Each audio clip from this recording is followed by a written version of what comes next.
commissioner, kalinisan ay laban mo ng mga OFW, guys.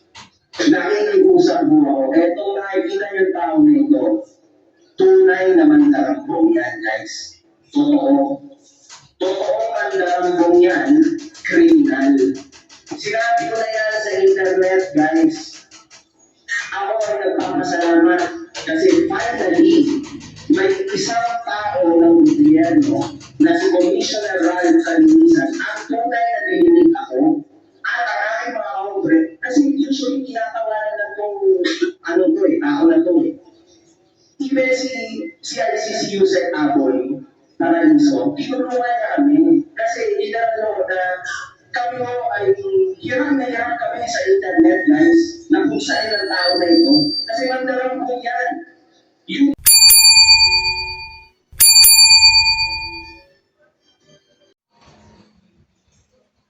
So ayan po, mga viewers ko. Ito naman pa ako, Luzon, Visayas, Mindanao. Welcome po kayo sa aking YouTube channel, Randy Channel. Paki-subscribe, like, share, and comment sa aking YouTube channel, Randy Channel. Lalo-lalo na yung mga minamahal ko mga OFW dyan sa abroad. Okay? At shoutout ulit sa mga hinaan ko charity vlogger, katulad ni Pong Behero. Ayan, katulad ni Kalinga Prab, Kuya Bal, Ate Na, Ate Kram, Kaya Business, Papa Liz TV, Gloria Akinatalita, at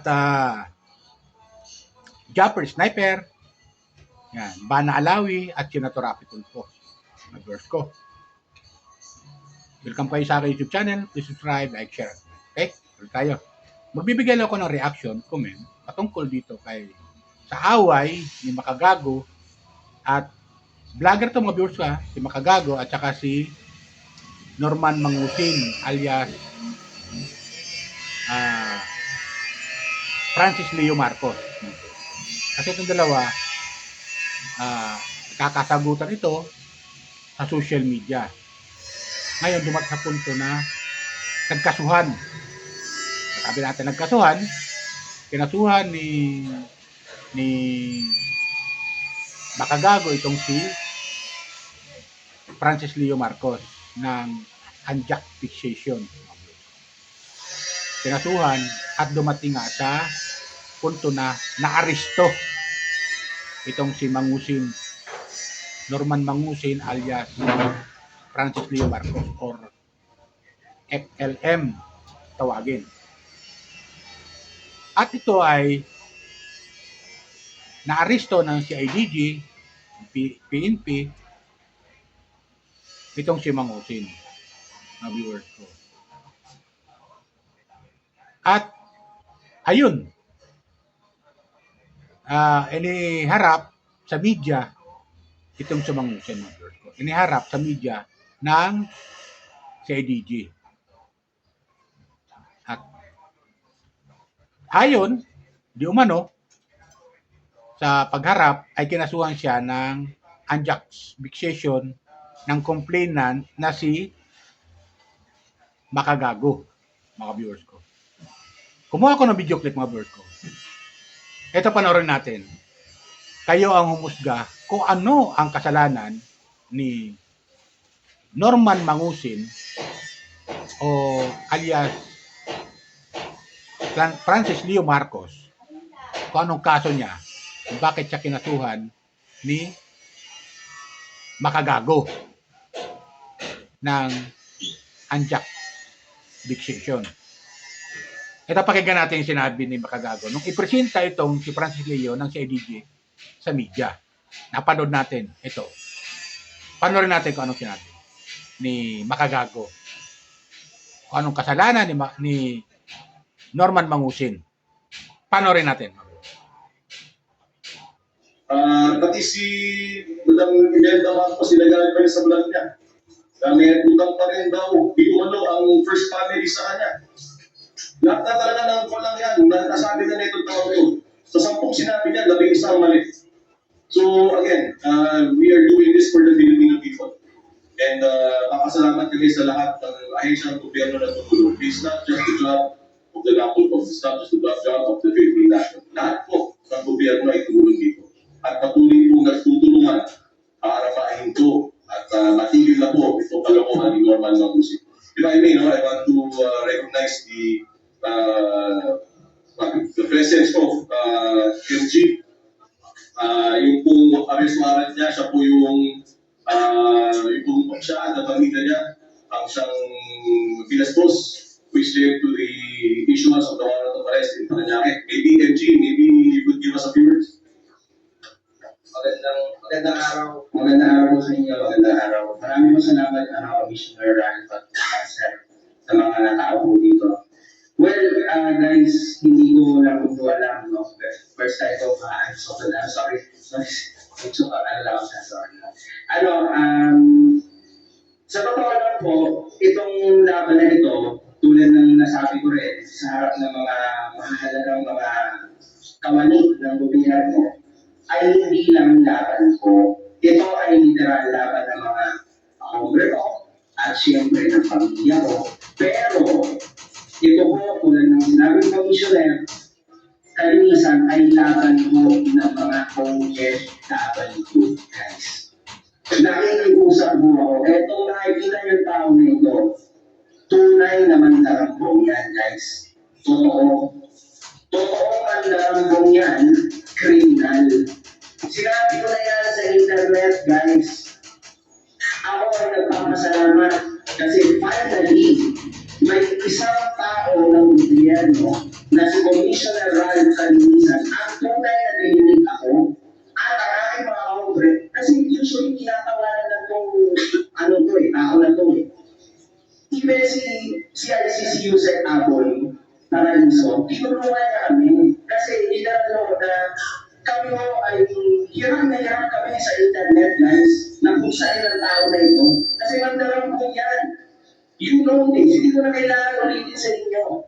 Bilang isang YouTuber, guys, yung naging laban namin dito ng fanbase ko, ng mga vloggers na marami rin tumulong sa atin, guys, grabe po ito. Kaya maraming salamat again, Commissioner, kasi unang beses mo talaga na may tumugon na ganitong kalaking tao ng gobyerno at tuwa-tuwa ang mga tao sa internet.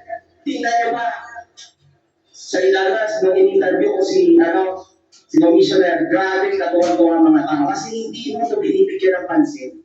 Isipin niyo guys, magbibigay ako ng number sa inyo. 40 million, 40 million to 80 million ang natupang ng tao na to sa mga OFW. Hindi biro yun. Totoo. Testimonial sa mga OFW yan. OFW guys, maawa kayo sa mga kababayan natin. Totoo yan. Totoo. Ang dami lang nagpa-interview sa akin at napanood yan ni Yusek Aboy Paraiso at lalong-lalo na ni Commissioner. Alam nila kaya talagang pininig kami. Siyempre, shoutout din kay Asek na kanila. Siyempre, Asek.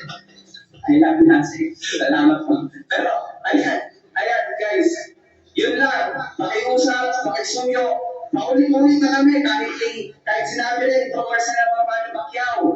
Huwag na yung magpapaloko, mga OFW. Huwag kayong magpapaloko. Pakiusap. Etong tao na ito, tunay na kriminal. Legit. Ayan.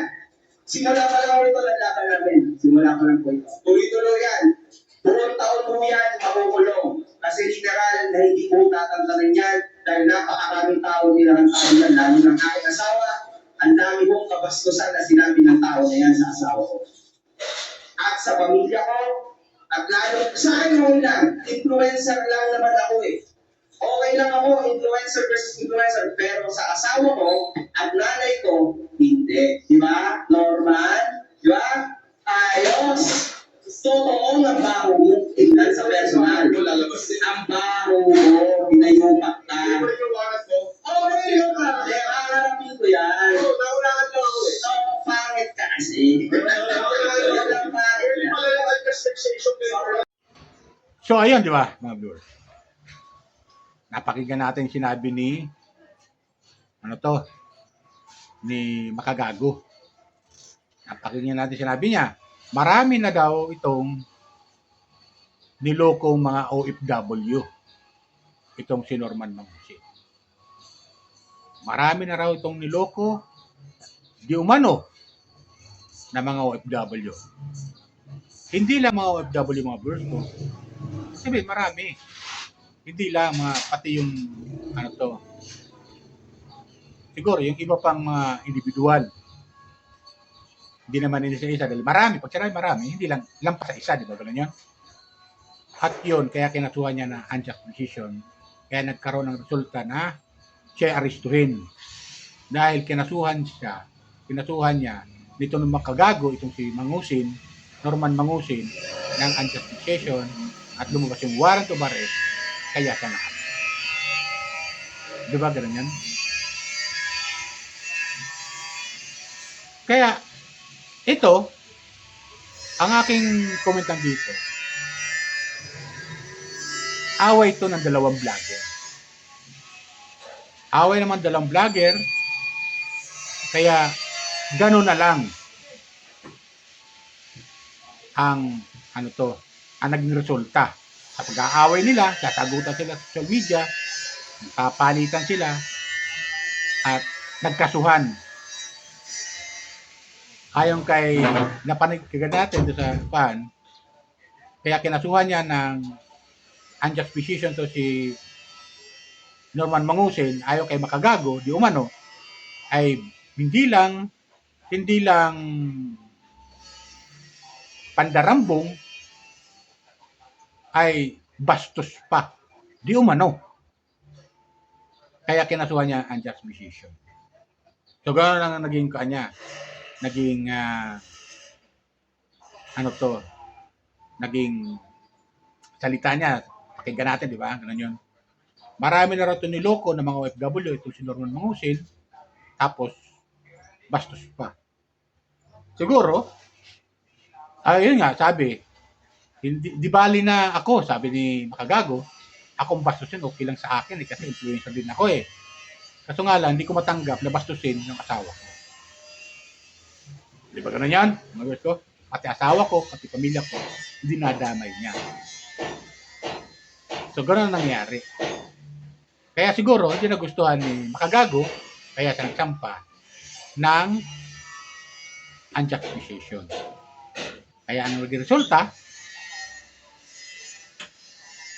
nagkaroon, sabihin, naglabas ng ang piskalya at ang judge ng warrant of arrest. Kaya ito na-arresto si Mangusin. So, di ba? Di lang natin alam, baka may mga iba po magre-reklamo dyan kay Mangusin. Kung totoo, di umano, na maraming niloko itong si Mangusin, ay maaaring marami pang magsasampa ng kaso laban sa kanya. Di ba ganun yan, mga besto? Marami magsasampa pa ng kaso laban sa kanya. Kaya ayun, nahuli si Mangusin. Pero alam ko, mga viewers ko, billable to eh. Yung unjust decision, billable to. Makakalabas din. Kaya, pero ganun pa man, magkatutuloy-tuloy ang hearing yan sa korte. Di ba ganun yun? Kahit nag-bill na siya, tuloy-tuloy pa rin ang kaso sa korte. Ang hearing yan. Tuloy-tuloy yan. Bagamat kapag pwede siya mag-demand, mag-bill, mag-bill, makakalabas pa samantala, pero tuloy-tuloy ang dinig niya sa korte. Di ba ganun yun? Alam nyo, nakikita ko dito, away ito ng dalawang vlogger eh. Kasi si Mangusin ay vlogger din. Tapos si Makagago, vlogger din. So, away ng dalawa. Kaya nagkaroon ng sagutan at hanggang sa dumating sa punto na isinama na di umano ni Mangusin yung pamilya ni Makagago, pati yung asawa ay binabastos na di umano. Di ba ganun yan, mga best ko? Pero sa akin dyan, sana, total para naman sila influencer, dapat magkapatawaran sila. Di ba ganun yung mga best ko? Comment lang kayo ha. Dapat magkapatawaran sila. Total pareho naman sila mga influencer. Pero kung talagang marami ang magsasampa kay Norman Mangusin na iba pang mga kaso, kung marami pa ha, kung marami, eh, sagutin niya lahat yan sa korte. Di ba ganun yun? Pero para sa akin, bilang viewers, mga tagahanga nila, di ba? Para sa akin, magkapatawaran sila. Yan lang naman pinaka-the-best doon. Magkapatawaran. Di ba? Yan lang sa akin. Kung po pwede lang naman. Di ba ganun yung mga viewers ko? Okay, yan lang, mga viewers ko. Shoutout ulit sa mga hinahan ko, Charlie Vlogger. Yan, kay Makagago. Yan, kay Mangusin, Norman Mangusin. Yan, kay, kay Bihero, Kalinga Prab, kaya balatid na. Lori ako natalita, Katekram, Kabisnes, Papadis TV, shout out sa inyo lahat. Yan, kay Sibana Alawi, kay Senator Rastol, shout out sa inyo lahat. Okay, yan lang po. Bye. Ingat po tayo lagi. Pagpalain po tayo ng po.